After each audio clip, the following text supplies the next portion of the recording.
Paano ba yan? Ikaw na lamang ang natitira. Kaibigan ko siya. Hindi kami lalaya kung wala siya. Sige na, Isagani. Kaya ko na sarili ko. Umalis na kayo. Sige, Basilio. Mag-iingat ka.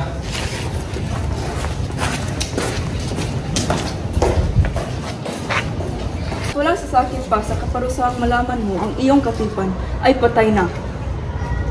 Wala na si Huli. Sumakabilang buhay na siya. Hayop kayo! Pinatay niyo si Huli! Mga demonyo kayo! Bastos ka.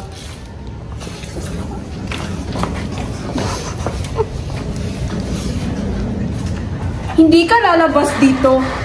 Maglusa ka dito. Palabisin niyo ako! Paulita, mahal ko, kamusta ka na? Anong mahal ko? Huwag mo nga siyang hawakan. Wala na kayong ugnayan. Hindi ka na niya mahal. Huwag kang mga alam. Isagani, ano ba? Bakit mo sinasaktan si Juanito? Ngunit sinasabi ng lalaking itong hindi mo raw ako mahal. Totoo ba yun? Sabihin mo ngayon. Bakit ka ba nanggugulo? Wala na tayong ugnayan. Nagkamali ako na ibigin ka. Nagkamali ako na ibigin ang isang bilanggong katulad mo. Paulita, sana iyong maintindihan na para sa bayan ang aking ginagawa. Ayokong maging bahagi ng buhay ng isang taong hangal. Isa pa, mas matimbang sa akin si Juanito. Masayahin, maliksi, dugong Kastila at anak mayaman. Eh ikaw, anong ipinagmamalaki mo? Isa ka lang hamak na probinsyano at Indio. Paulita, ano bang nangyayari sa'yo? Huwag mo na kaming guluhin. Ikakasal na kami ni Juanito. Narinig mo na? Ikakasal na kami ni Paulita. Wala na kayong ugnayan kaya umalis ka na. Kung hindi ka aalis, kami ang aalis dito. Tara na, Juanito. Paulita! Paulita!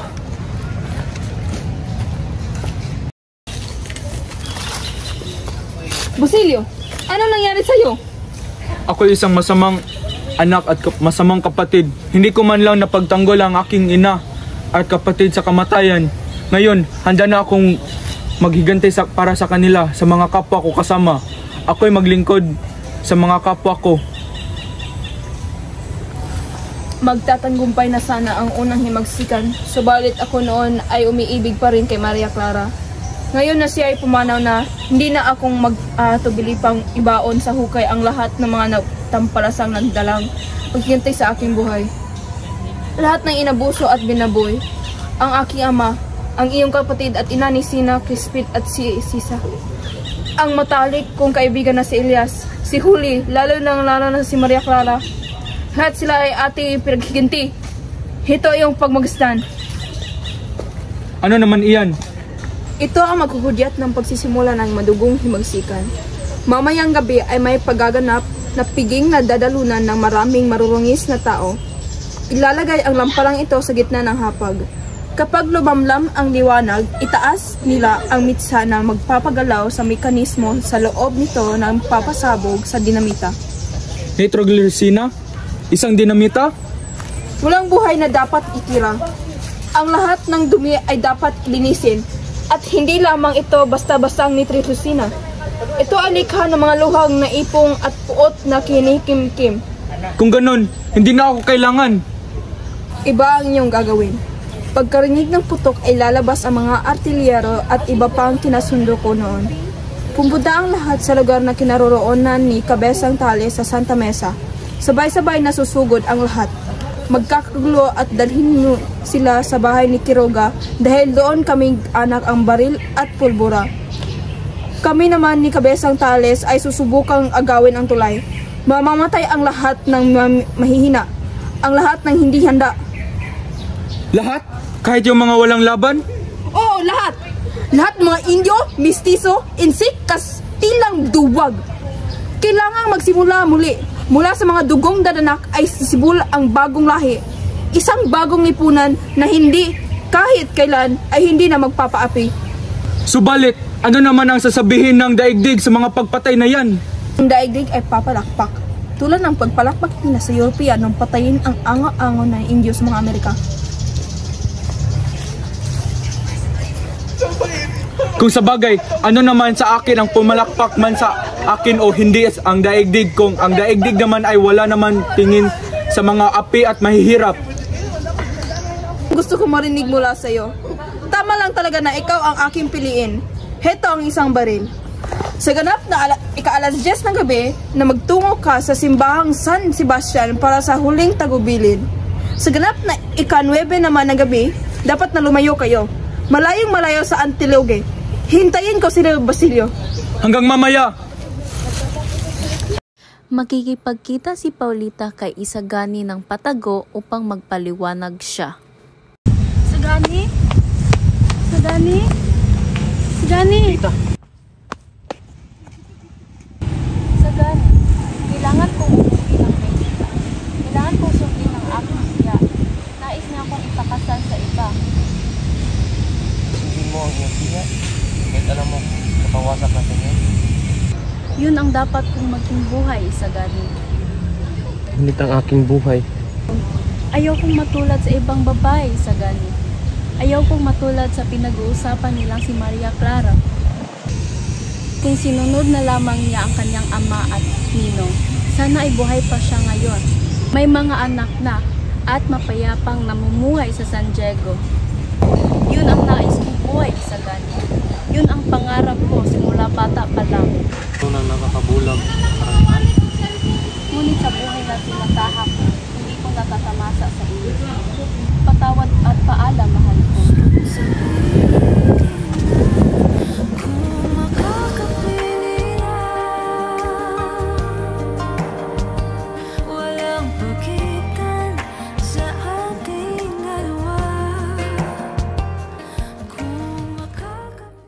Isang engrandeng okasyon ang dinaluhan ng mga malalaking tao at malapit na kaibigan at pamilya ng dalawang mag-iisang dibdib na sina Paulita at Polito Pelaez.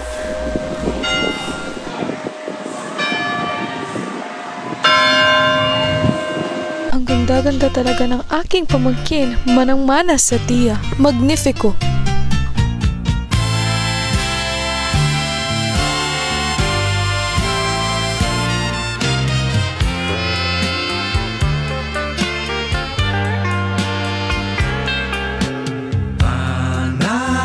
Sa ngalan sa Ama, sa Anak, sa Espiritu Santo. Amen. Nagtipon-tipon tayo dito lahat para saksihin ang pinakamahalagang araw nilang Juanito Pelaez at Paulita Gomez. Juanito, tinatanggap mo ba si Paulita Gomez bilang iyong kabiyak? At ipinapangako mo ba na magsasama sa hirap at ginhawa habang buhay hanggang kamatayan? Opo, Padre. Ikaw, Paulita Gomez, tinatanggap mo ba si Juanito Pelaez bilang iyong kabiyak at magsasama sa hirap at ginhawa habang buhay hanggang kamatayan? Opo, Padre. Kayo, Juanito Pelaez at Paulita Gomez, ay kasal na! Pagpalain na ho kayo ng Diyos sa iyong pagsasama. Mabuhay ang bagong kasal!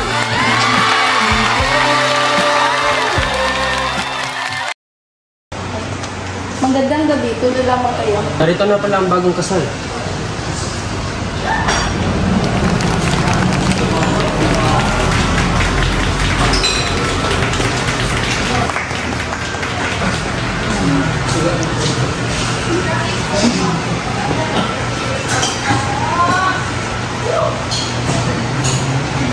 Magandang gabi, Don Custodio. Maraming salamat at pinaunakan mo ang aming banyay. Ito naman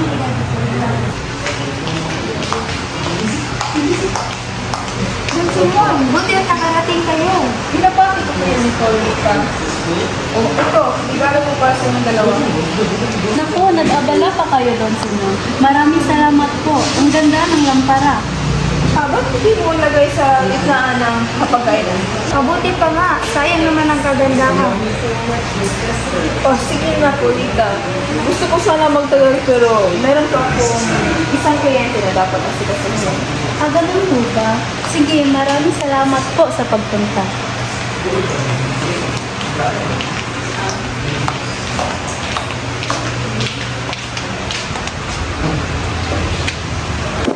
Hindi ako masamang tao. Kailangan ko silang iligtas.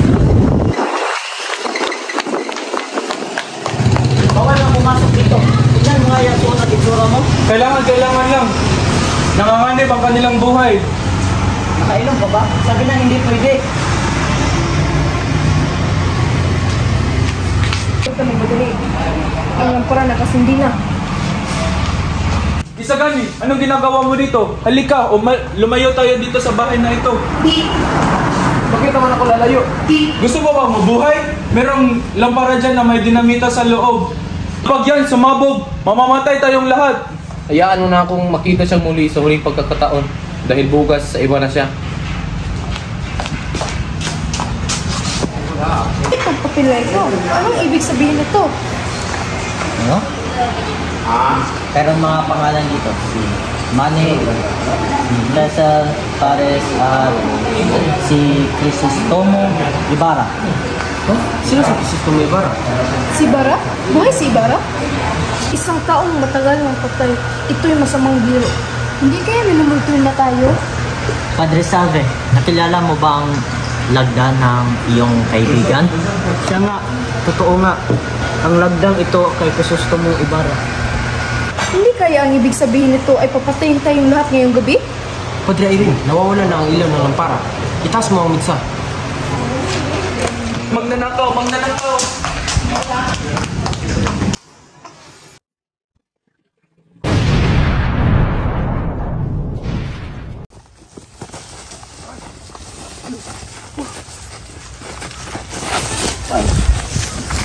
Lolo! May matanda dito. Nag-aagaw buhay. Ngunit siya'y tulisan. Hoy, Carolino! Wala ka na bang mas mabilis dyan? Iligpit mo na yan. Lolo! Mamaya, patay na rin yung matandang yan. Lolo Celo! Lolo Celo! Mabuti nagkita na tayo sa huli, Tano. Lolo, patawarin mo ako. Huwag mo akong iwan. Parating nga mag-iingat. Ngayon, magkakasama na kami ni Huli. Lolo!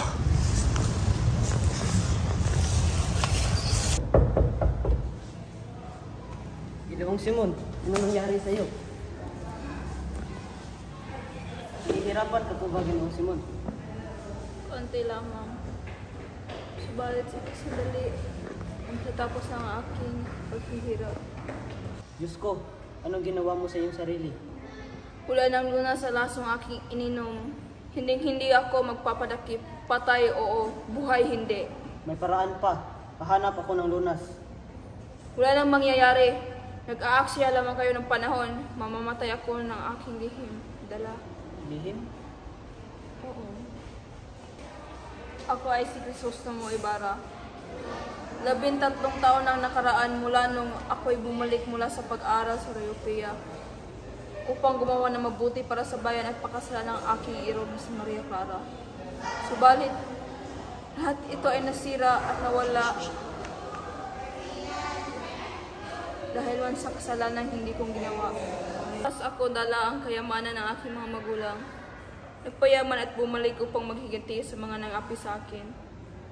Sana gusto ko namang bumalik sa aking mahal sa buhay. Patawarin ka ng Diyos, anak. Alam mong hindi niya ginusto ang lahat. Na ikaw nagsilaw lamang sa galit at paghihiganti. Kagustuhan niyang lahat ng pangyayari. Hindi nagtagumpay ang inyong plano dahil sa kanya. Sapagkat alam niyang hindi ito tama. Igalang natin ang kanyang kapisyahan. Ibig sabihin, gusto niyang kanyang kalooban na mangyari ito? Walang makapagsabi ng iniisip ng Diyos. Ngunit kailanman ay hindi siya nagkahangad ng masama para sa atin. So bakit? Bakit hindi niya ako tinulungan? Sapagkat hindi niya nais ang paraang inyong ginagawa. Hindi kailanman mapapawi ang kasamaan ang isa sa kasamaan. Walang naglilikha ng puot kung hindi krimen at mga kriminal. Tanging pag-ibig lamang ang magpapaligtas. Ang kalihastanan ay nasa kabaitan at kabaitan. Ay pagsasakit at ang pagsasakit at pag-ibig. Maraming salamat, Padre. Dahil sa'yo, ngayon ay mapayapa ng aking kalooban.